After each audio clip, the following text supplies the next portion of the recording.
24 साल पहले जब उत्तराखंड बना था तो पहाड़ के लोगों ने सोचा था अब हमारी समस्याएं समझी जाएंगी।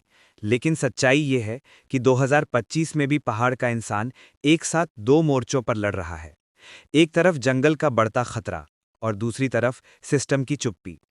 आज हम बात करेंगे उस संघर्ष की जो किसी ब्रेकिंग न्यूज़ में हेडलाइन नहीं बनता, लेकिन पहाड़ के हर घर की सच्चाई है।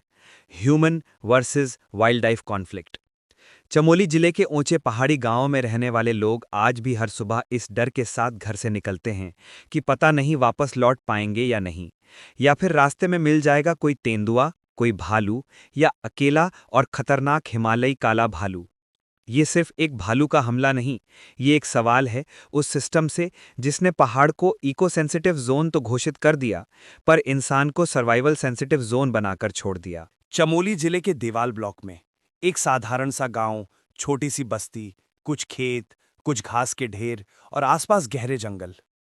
11 अक्टूबर की सुबह यहां रहने वाला एक दंपत्ति रोज की तरह जंगल में चारा काटने गया। पहाड़ में रहने वाले लोग जानते हैं, ये कोई एडवेंचर नहीं होता, ये उनकी मजबूरी होती है। क्योंकि शहरों की तरह यहाँ गैस प्लांट नहीं, यहाँ लखनऊ वाली सरकारी स्कीमें नहीं, यहाँ घर चलाने के लिए अब भी जंगल पर निर्भर रहना पड़ता है। लेकिन उस दिन जंगल ने साथ नहीं दिया। घास काटते समय अचानक झाड़ियों के बीच हरकत हुई, कुछ सेकंड का सन्नाटा और फिर एक जोरदार हमला। वो था हिमालयन ब्लैक बेयर, हिमालयी काला भालू। पहाड़ों में से रीछ कहा जाता है। भालू ने बिना चेतावनी के हमला किया। महिला की चीखों से जंगल गूंज उठा।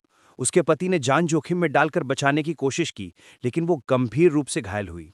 घटना के बाद गांव तक खबर पहुंची।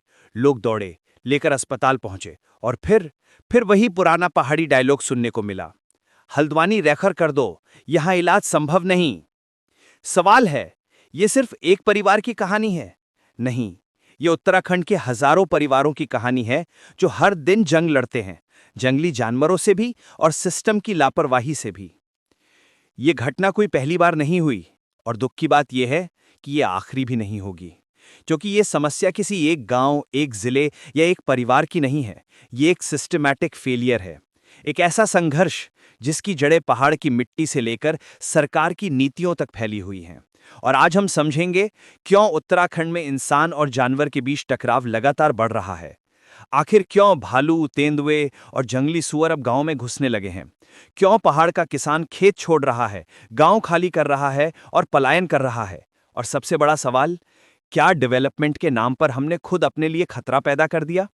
चलिए एक एक करके इसकी जड़ तक पहुंचते हैं। कॉज नंबर 1, जंगल सिकुड़ नहीं रहे, जंगल बदल रहे हैं।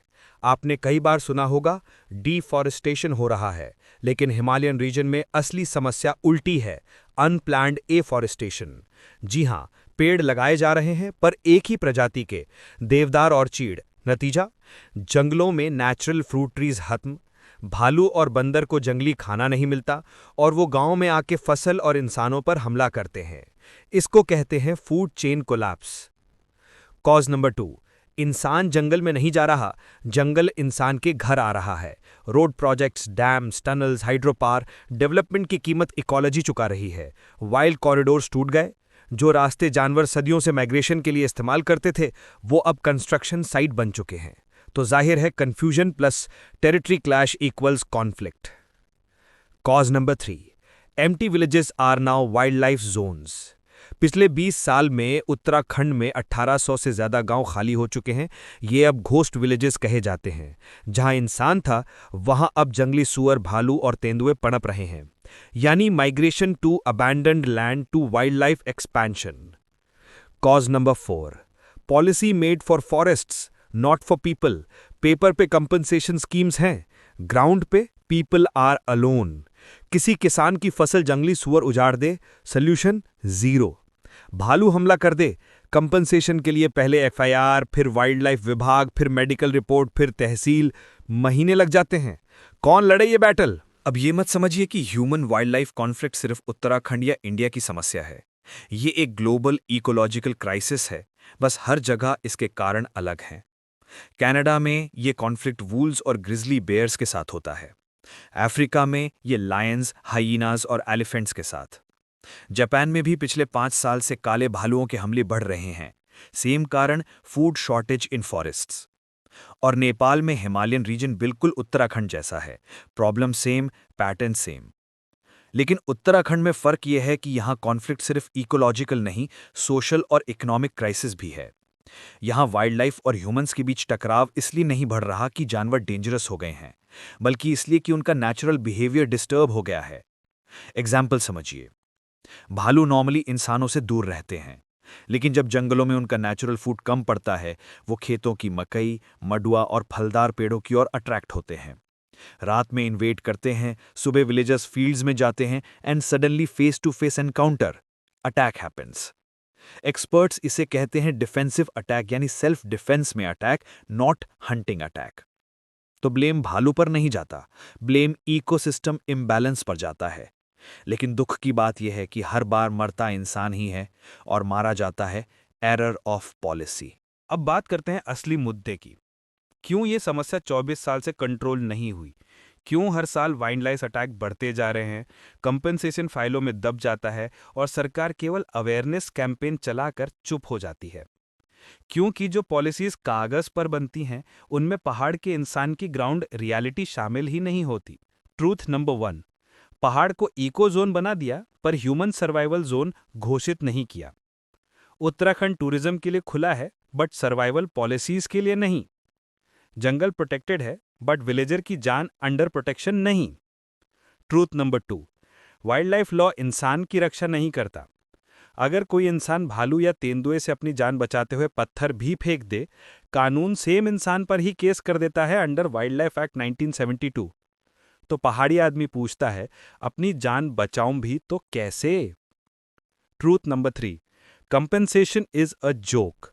जानवर से हमला हुआ, फाइल बनाओ, पेपर वर्क भरो, मंथ्स तक दौड़ो एंड फिर 2-3 लाख की रकम, पर टूटता कौन है? पूरा परिवार। जख्म सिर्फ शरीर पर नहीं होता, आर्थिक और मानसिक चोट भी होती है। ये मुआवजा नहीं, बस सिस्टम का मुंह बंद करने वाला टेप है। ट्रूथ नंबर 4, लीडर दिल्ली जाते हैं, पहाड़ खाली हो जाता है। पूरे उत्तराखंड में पहाड़ वर्सेस मैदान डिवाइड है। नीतियां दीर्घकालिक नहीं, रोड बनाओ, फोटो खिंचवाओ, इलेक्शन जीतो, बस। ह्यूमन वाइल्ड लाइफ कॉन्फ्लिक्ट जैसे मुद्दे पॉलिटिकल प्रायोरिटी ही नहीं है, क्योंकि शोर वहीं सुना जाता है जहां वोट बैंक बड़ा हो, पहाड़ में नहीं। तो अब सवाल ये है, क्या सॉल्यूशन है? क्या इंसान और वाइल्ड लाइफ साथ रह सकते हैं? आंसर है yes, but only if policy पहाड़ की धरती पर उतरे, नॉट सिर्फ फाइल पर लिखी जाए। यहां 5 ऐसे समाधान हैं जो ग्राउंड पर लागू हो सकते हैं अभी के अभी। Solution 1, village level rapid response teams. हर ब्लॉक में trained wildlife early response team बनानी होगी। जर्मनी और कनाडा में ये मॉडल काम कर रहा है। 15 minute response time, tranquilizer plus safety net plus drone surveillance. Attack के पहले ही वाइल्ड लाइफ को विलेज बाउंड्री से रोका जा सकता है। Solution 2, community based forest management. Nepal ने प्रूव करके दिखाया, समस्या सरकार नहीं, कम्युनिटी सॉल्व करती है। विलेज जंगल समिति फिर से एक्टिवेट हों, फलदार पेड़ लगाने की योजना, जंगल में food chain restore, conflict automatically reduce होगा। Solution 3, smart fencing plus solar alarm system. Japan और भूटान ने विलेज बाउंड्रीज पर सोलर अलार्म फेंसिंग लगाकर बेयर इन्वेजन 40% रिड्यूस किया। उत्तराखंड में भी ये तुरंत लागू हो सकता है, कम budget high impact. Solution 4, insurance plus instant compensation system. आज कॉम्पनसेशन सिस्टम प्रैक्टिकल नहीं, इसका सॉल्यूशन है insurance plus same day medical relief. FIR नहीं, जियो टैग फोटोज और विलेज ऑफिसर सर्टिफिकेट से अप्रूवल। 48 घंटे में राहत, तभी सिस्टम में ट्रस्ट आएगा। सॉल्यूशन 5, घोस्ट विलेजेस को वाइल्ड बफर जोन घोषित करो। जो गांव खाली हो गए उन्हें वाइल्ड लाइफ कॉरिडोर बना दो। इंसान वर्सेस एनिमल डायरेक्ट टकराव कम होगा। प्लांट कोएग्जिस्टेंस ही एकमात्र फ्यूचर है, नहीं तो ये युद्ध चलता रहेगा। ये कहानी सिर्फ एक महिला या एक गांव की नहीं, ये कहानी है हर उस इंसान की जो सर्वाइवल की लड़ाई अकेले लड़ रहा है। ये कहानी है उस पहाड़ की जिसने देहरादून को राजधानी दी, गंगा को जन्म दिया और पूरे उत्तर भारत को पानी दिया। लेकिन बदले में क्या मिला? पलायन, खतरा और चुप्पी। हम जंगल को बचाने की बात करते हैं, ये सही है, पर एक कड़वी सच्चाई हमेशा याद रखिए, अगर इंसान सुरक्षित नहीं होगा तो जंगल भी सुरक्षित नहीं रहेंगे, क्योंकि संघर्ष जंगल और इंसान का नहीं, संघर्ष है असंतुलन का। और जब तक डेवलपमेंट और इकोलॉजी के बीच बैलेंस नहीं बनेगा, तब तक ये संघर्ष खत्म नहीं होगा। आज जरूरत है किसी ब्लेम गेम की नहीं, जिम्मेदारी लेने की। गवर्नमेंट पॉलिसी बनाए, लेकिन विलेजेस को शामिल करके। फॉरेस्ट डिपार्टमेंट मुठभेड़ नहीं, सह अस्तित्व की अप्रोच लाए। और हम सब अवेयरनेस सिर्फ सोशल मीडिया पर नहीं, ग्राउंड पर दिखाएं। क्योंकि पहाड़ की आवाज़ धीमी हो सकती है, लेकिन उसकी सच्चाई बहुत गहरी है। और इस बार हमें सिर्फ सिंपैथी नहीं चाहिए, सिस्टम चाहिए जो इंसान और जंगल दोनों की रक्षा करे। अगर आप भी मानते हैं कि जिंदगी पहाड़ पर भी उतनी ही कीमती है जितनी मैदान में, तो इस मैसेज को शेयर कीजिए और सवाल पूछिए। विकास चाहिए, बट किस कीमत पर नहीं। मैं मिलूंगा अगले वीडियो में एक और ऐसी कहानी के साथ जो हेडलाइन नहीं बनी, बट ट्रूथ है। धन्यवाद।